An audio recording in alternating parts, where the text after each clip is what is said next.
السلام علیکم ورحمۃ اللہ وبرکاتہ۔ میرے بھائی اور بہنوں، نماز اللہ تعالیٰ کی سب سے پسندیدہ ترین عبادت ہے اور نماز فجر سب سے پہلی نماز ہے۔ اس کی فضیلت کا کیا کہنا۔ ایک حدیث میں آتا ہے، اے ابن آدم، اپنے دن کا آغاز نماز فجر سے کیا کرو، اس کے بدلے اللہ تعالیٰ کی مدد سارا دن تمہارے کاموں میں شامل حال رہے گی۔ اللہ اکبر۔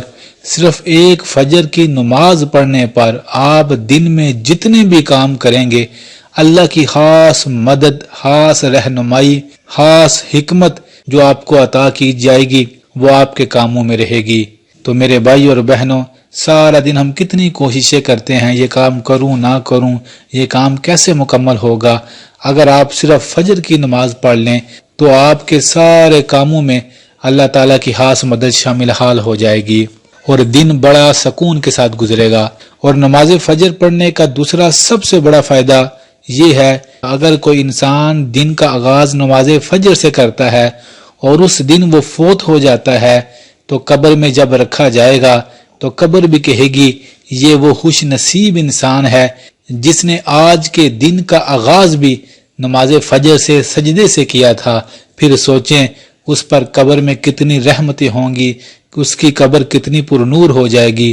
اور خدا نخواستہ اگر کسی انسان نے فجر کی نماز نہ پڑھی ہو اور وہ دن اس کی زندگی کا آخری دن ہو تو آپ بھی بتائیں کہ جب اسے قبر میں رکھا جائے گا تو فرشتے کہیں گے، یہ وہ بد نصیب ہے جس نے آج کے دن بھی نماز فجر نہیں پڑھی تھی۔